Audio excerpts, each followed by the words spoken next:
Hello friends, क्या हाल चाल। मैं आशा करता हूँ आप सब बहुत अच्छे होंगे। आज हम लोग रेड करने वाले हैं भारतीय नागरिक सुरक्षा सेकंड संहिता। ये भारतीय नागरिक सुरक्षा संहिता सेकंड संहिता जो है ये आपका एनरोल किया गया कब? जुलाई के बाद। और जुलाई के बाद जब एनरोल किया गया तो फर्स्ट टाइम इसे पब्लिश किया गया और ये कानून 1 जुलाई 2024 से अलाउ कर दी गई। उससे पहले मैं आपको जरा अपने बारे में इंट्रोड्यूस करा दूं। My name is CK Yadav और आप देख रहे हैं लॉ वीडियोस। माय फ्रेंड्स, जैसा कि आप सभी जानते हैं कि आज के टाइम में जब भी हम कोई भी जुडिशरी के सिलेबस पढ़ते हैं तो वो हमेशा बहुत ही कॉस्टली होता है और कॉस्टली होने के कारण हम कभी भी उसे परचेस नहीं कर पाते हैं। तो मेरा बस इतना सा सिद्धांत है, that is the my principal to provide all students free of cost to all knowledge which belong to judiciary system. तो हम सभी लोग उसी के बेस पर आज हम लोग पहला क्लास अटेंड करने वाले हैं भारतीय नागरिक सुरक्षा संहिता। अगर आप मेरे चैनल में नए हैं तो वहां से आप जाकर के प्लेलिस्ट से, यूट्यूब के प्लेलिस्ट से इजीली हर एक चैप्टर वाइज, हर एक सेशन वाइज, हर एक टॉपिक की वीडियो आप देख सकते हैं। तो चलिए हम लोग बिना समय गवाए शुरू करते हैं आज की क्लास। आज की हमारी क्लास बिलोंग करती है भारतीय नागरिक सुरक्षा संहिता, जो आपका सेकेंड नंबर का है, क्योंकि फर्स्ट नंबर में कुछ ऐसी चीजें थी जो छूट गई थी, उसमें एनरोल्ड किया गया, बढ़ाया गया। उन्हीं चीजों को पढ़ते हुए हम आगे बढ़ेंगे। तो देखिए बेटा, तो जो आपका भारतीय नागरिक सुरक्षा सेकंड संहिता है ये आपका कब आया था? ये आपका आया था सिंस 2023 में। और ये बिल नंबर इसका क्या था? Bill number 174 of 2023। इतना याद रखना कि जब भी कोई भी बजट पारित होता है इंडियन कॉन्स्टिट्यूशन के थ्रू, तो वहां हमेशा बजट बिल नंबर से पारित होता है और सेशन नंबर से पारित होता है। ये आपका है अरेंजमेंट ऑफ क्लॉजेस, जिसमें हम लोग चैप्टर नंबर फर्स्ट आज अटेंड करेंगे।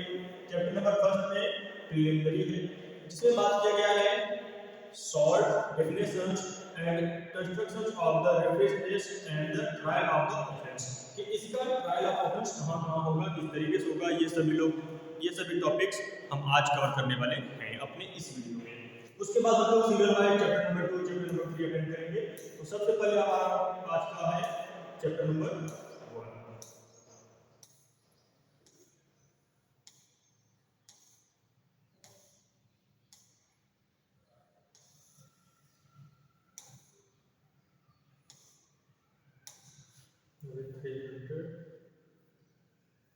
फाइव 500 के लिए आपका इसमें सेक्शन बना है 500।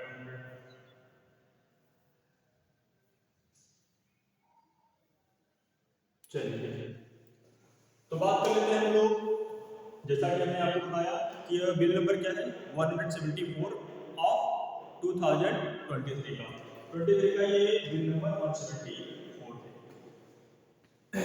इसमें चैप्टर नंबर 1, जैसा कि आप सभी को पता है, हमेशा प्रीलिमिनरी के बारे में बात करता है। प्रीलिमिनरी मतलब कहाँ एक्सटेंड होगा, कहाँ पर लागू होगा, ये सभी चीजें प्रीलिमिनरी में आती है। तो इसका जो हमारा पहला पार्ट है चैप्टर नंबर 1 का,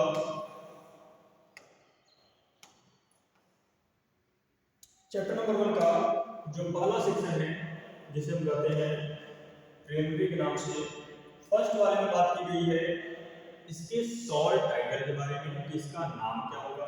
तो जैसा कि आपको पहले बताया गया, it may be called as Bharatiya Nagarik सुरक्षा सेकंड संहिता ऑफ 2023। तो मैंने पहले बोला कि इसका एक पार्ट पहले आ चुका था, जिसमें काफी अमेंडमेंट के बाद यह न्यू पार्ट आपके सामने अवेलेबल हुआ। इसमें बात क्या क्या की गई? फर्स्ट में तो ये बता दिया गया कि इसका टाइटल नेम क्या होगा। सेकेंड में बात किया गया है कि ये एक्सटेंड कहाँ करेगा, कहाँ ये विस्तृत होगा। तो जैसा कि आपको यहाँ सेकेंड नंबर में दिया गया है, this provisions of this Sanhita other than those related to chapter number 9 and chapter number 11 and chapter number 12 thereof shall not apply. मतलब इन जगहों पर जो चैप्टर नंबर 9, 11 और 12 में दिए गए हैं वहां पर ये अप्लाई नहीं होगा। और कौन सी जगह अप्लाई नहीं होगा? सब सेक्शन 8 बताया गया है to the state of Nagaland. Nagaland के स्टेट में भी अप्लाई नहीं होगा क्योंकि वहाँ अलग से उनका कानून चलता है और किसी भी ट्रिबल एरिया पर अप्लाई नहीं होगा। जैसे आप लोग देखते हैं ना कि भारत एक अखंड भारत जिसे कहते हैं, तो यहाँ ढेर सारे ट्रिब्स, ढेर सारी जनजातियाँ पाई जाती हैं जिसके अड़ोस पड़ोस से कबीलों की अपनी अपनी अलग अलग रूल्स होती हैं और उनके रूल के अकॉर्डिंग वो चाहते हैं कि हम अपने रूल को जो हमारी पुरानी परंपरा चली आ रही है उसको हम न हटाएं। इसलिए कभी भी कोई भी आप देखेंगे तो स्टेट ऑफ नागालैंड और ट्राइबल एरिया पे उनकी सेल्फ लॉज अप्लाई होती है जिसे हम लोकल लॉ कहते हैं। और इसमें बात कर लेते हैं कि बहुत से ऐसे, लेकिन जो स्टेट गवर्नमेंट है वो कंसर्न कर सकता है, बाय द नोटिफिकेशन कर सकता है, उसे अप्लाई कर सकता है उस प्रोविजन को whole part of the state of England. Nagaland के किसी भी एरिया पे यदि उसके स्पेशल कानून चलाने हैं, जैसे मान लो कहीं 144 पुराना रूल था जो आपका कहा जाता है क्या, सशस्त्र विद्रोह। इस कंडीशन में अगर कोई भी स्टेट चाहे तो वह अपने अलग अलग रूल बना करके लोकल लॉ के थ्रू अप्लाई कर सकते हैं, जैसा कि नागालैंड और कुछ अदर ट्राइबल एरिया पर। नेक्स्ट में कुछ एक्सप्लेनेशन दी गई है जो बताया गया है कि कौन से थ्रू किसके थ्रू वह अप्लाई की जाएगी।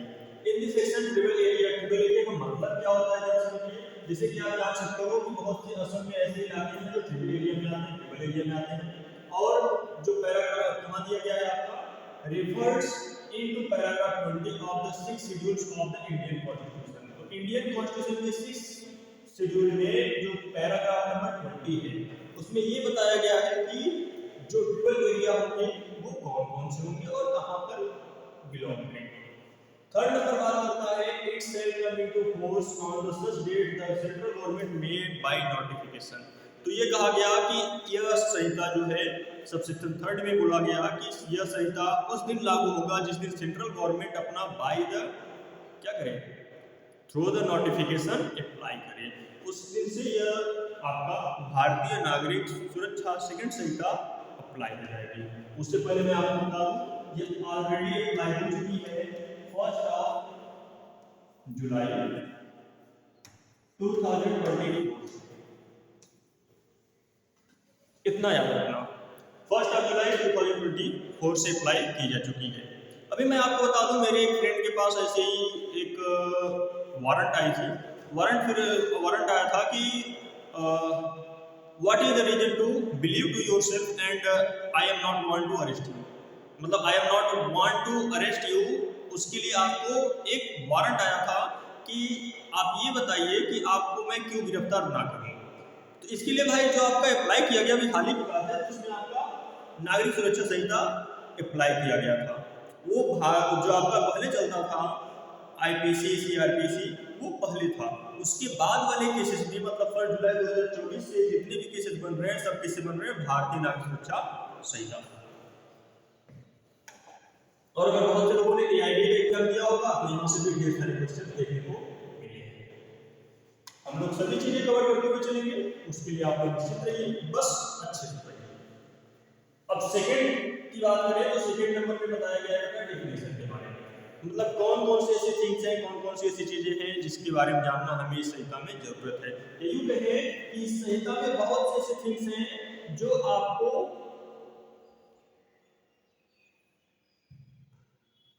जूने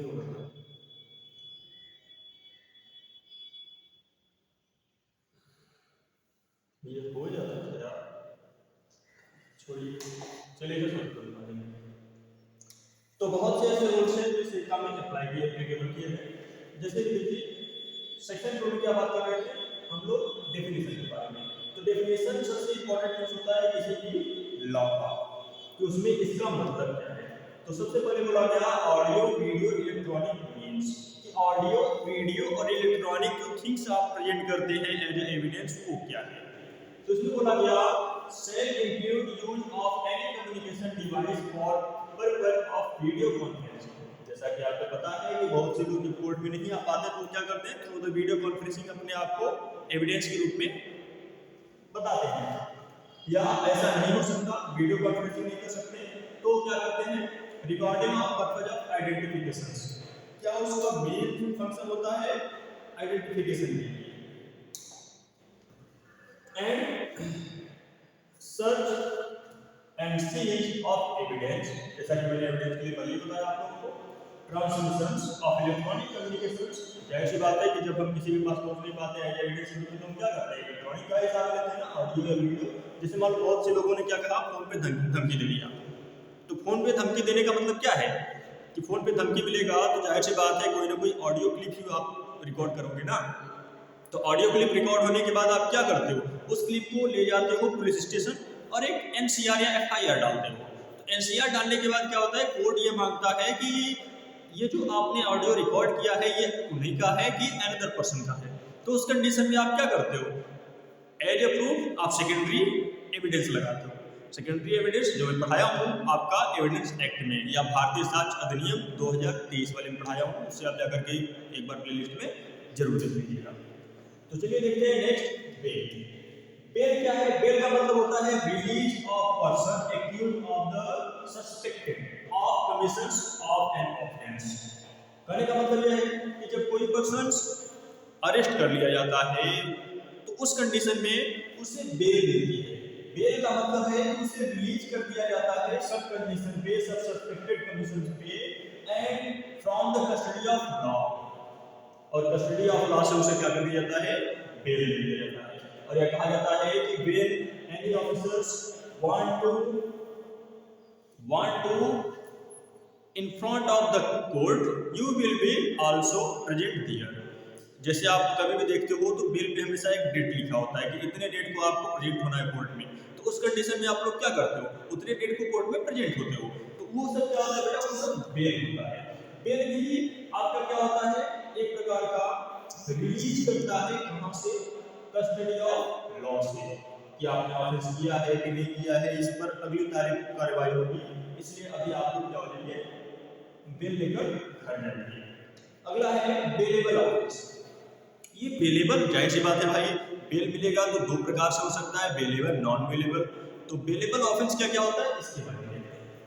तो बेलेबल ऑफेंस बात करता है कि which is shown as bearable in the first schedule। तो फर्स्ट शेड्यूल में जो बताई गई थिंग्स वो सभी क्या है, bailable offence, and which made bailable by any other law for the time being in force, and non bailable offense means any other offense। कहने का मतलब ऐसा है कि कुछ ऐसे बेलेबल ऑफेंस होते हैं जिसमें आपको इजीली बेल मिल जाती है, उसे हम कहते हैं बेलेबल ऑफेंस। और कुछ होते हैं नॉन बेलेबल। नॉन बेलेबल मतलब जिसे हम कहते हैं कॉग्नाइजेबल, कॉग्नाइजेबल, नॉन कॉग्नाइजेबल। तो कॉग्नाइजेबल जो आपका संज्ञेय अपराध होता है, नॉन कॉग्नाइजेबल जो असंज्ञेय अपराध होता है। तो संज्ञेय अपराध में आपको बेल मिलता है सेक्शन नंबर 498 के द्वारा। अब तो शायद चेंज हो गया है, और उसके द्वारा आप सबको क्या करता है, बेल मिल दी जाती है। तो नॉन बेलेबल और बेलेबल ऑफेंस आपका किस पर डिपेंड करता है, cognisable and non cognisable offence. अभी हम नीचे आ रहे हैं उसके बारे में हम लोग डिस्कस करेंगे खूब अच्छे से।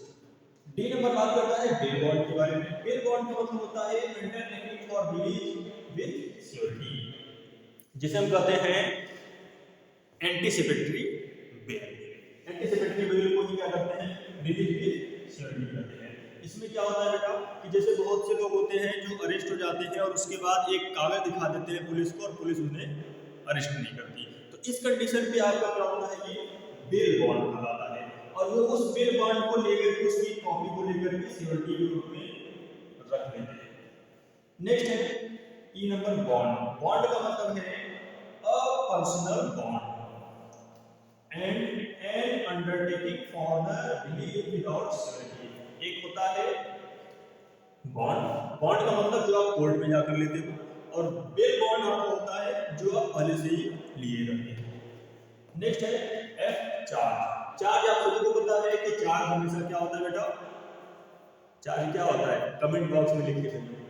देखिए, charge will include any head of charges when the charge contains more heads than one।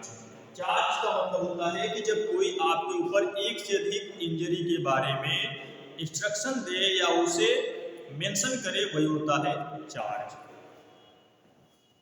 Ji number बात करता है बेटा कॉग्निजेबल के बारे में। कॉग्निजेबल ऑफेंस, कॉग्निजेबल ऑफेंस होता क्या है? कॉग्निजेबल ऑफेंस का मतलब है कि an offence for which and cognizable case, कोई भी कॉग्निजेबल केस होता है तो वो कॉग्निजेबल ऑफेंस माना जाता है। Means a case in which a police officer may in the accordance with the first schedule, पहले शेड्यूल के तहत यदि कोई भी पुलिस ऑफिसर किसी पर्सन के ऊपर केस करता है तो under any other laws for the time being force arrested without warrant, तो अरेस्टेड विदाउट वारंट हमेशा क्या होता है? कॉग्निजेबल। ठीक है, अरेस्टेड विदाउट वारंट करेगा तो क्या होगा? कॉग्निजेबल, और अरेस्टेड विद वारंट करेगा तो नॉन कॉग्निजेबल, संज्ञेय असंज्ञेय। संज्ञेय असंज्ञेय में आप लोग कंफ्यूज हो रहे होंगे। देखिए कॉग्निजेबल में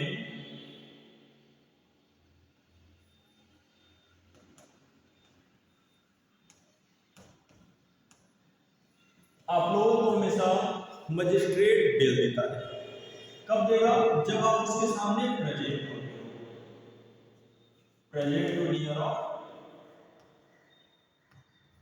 कोर्ट।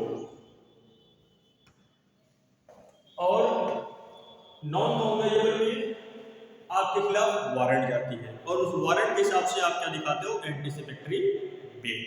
यही है नॉन कॉग्निजेबल। तो आशा करते हैं दोनों समझ में आ गया होगा, cognizable and non cognizable. Next बात करते हैं हम लोग केस के बारे में, कंप्लेंट।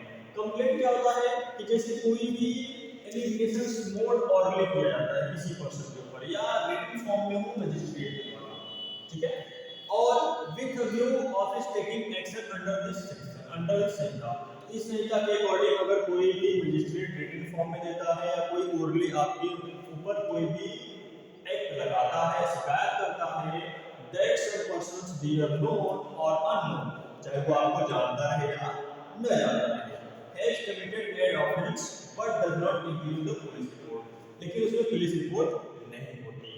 ठीक है, तो वो क्या होता है? आपको क्या कराता है? कंप्लेंट, शिकायत। जरा यहाँ एक्सप्लेनेशन देखिए, समझ में आ जाएगा, ये बहुत अच्छे टॉपिक है। A report made by a police officer, आप सभी देखते हो कि जब भी कोई भी केस होता है तो हमेशा क्या होता है? पुलिस के द्वारा एक न एक एमसीआर या एफआईआर लिखा जाता है या रिपोर्ट लिखी जाती है। फिर उसके बाद इन केस विच डिस्क्लोजेज, जिस केस को डिस्क्लोज करते हैं, कब कब डिस्क्लोज करते हैं? आफ्टर इन्वेस्टिगेशन, इन्वेस्टिगेशन के बाद।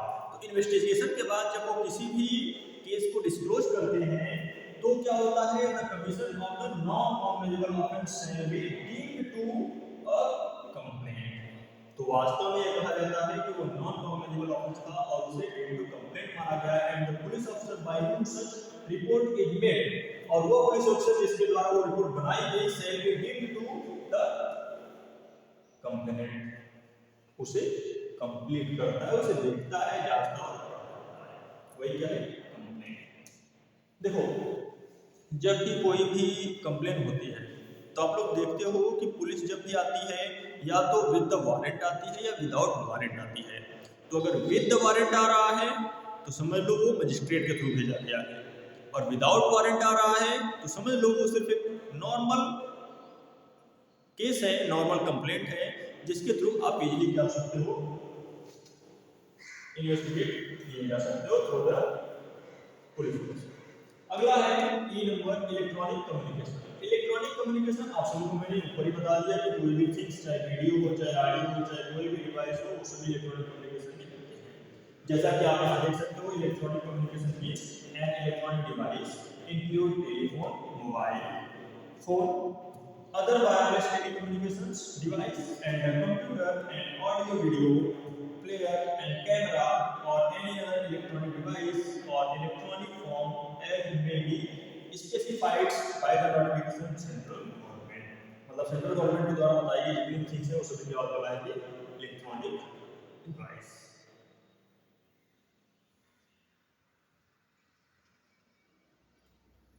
आगे सबसे important things, court. Court court में सबसे पहला क्या बताया गया? High court. तो चलिए सबसे पहले हाई कोर्ट को समझ लेते हैं कि हाई कोर्ट है क्या। जरा आप लोग कमेंट सेक्शन में बताइएगा how many types of court in India. Bharat में कुल कितने प्रकार के कोर्ट हैं, आप हमें ये कमेंट बॉक्स में भेजिए। नेक्स्ट है देखिए जे नंबर में बात किया गया है हाई कोर्ट के बारे में। हाई कोर्ट का मतलब क्या होता है?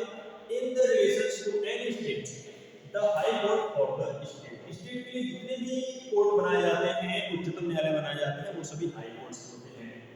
सेकंड नंबर बात किया गया है in the relations to the union territory to the which jurisdiction of the high court of the state. अगर किसी भी टेरिटरी में कोई भी हाई कोर्ट बनाया जाता है उसकी जुरिडिक्शन को कंप्लीट करने के लिए, तो वो भी क्या किसके स्टेट में आता है? स्टेट बाय लॉ होता है, क्या होता है? हाई कोर्ट ही होता है। थर्ड नंबर बात किया गया है in relations to any other union territories the highest court of the criminal appeal. मतलब क्रिमिनल अपील में जहां कहीं भी यूनियन टेरिटरी में क्या किया जाए? हाईएस्ट अपील किया जाए। मतलब ऐसा कोर्ट जहां पर हाईएस्ट अपील हो फॉर द क्रिमिनल एक्टिविटी, वो क्या होगा बेटा? वो अभी आपका कहलाता क्या है? Supreme court of India. इतना याद रखना, सबसे हाई की बात करेगा तो सुप्रीम कोर्ट, और स्टेट लेवल की बात करेगा तो हाई कोर्ट, और स्टेट लेवल से हट करके डिस्ट्रिक्ट की बात करेगा तो डिस्ट्रिक्ट कोर्ट, और डिस्ट्रिक्ट कोर्ट के अंदर सबऑर्डिनेट कोर्ट। और आप जैसा देखते हो कि ये आपके तहसील में बहुत से कोर्ट्स होते हैं, उसे किस नाम से जानते हैं? कमेंट बॉक्स में लिख के बताइए। नेक्स्ट है के नंबर इंक्वायरी। इंक्वायरी के बारे में मैंने पहले बोल दिया कि आपका बाय द मजिस्ट्रेट और बाय द कोर्ट आपका क्या होगा? इंक्वायरी की जाएगी ट्रायल कोर्ट में। कब की जाएगी? ट्रायल कोर्ट में। जैसे मान लो कोई पुलिस ने एफआईआर लिखा, ठीक है, या एनसीआर लिखा। एनसीआर लिखने के बाद आप देखते हो कि हर एक पर्सन की एक्यूज्ड की क्या की जाती है?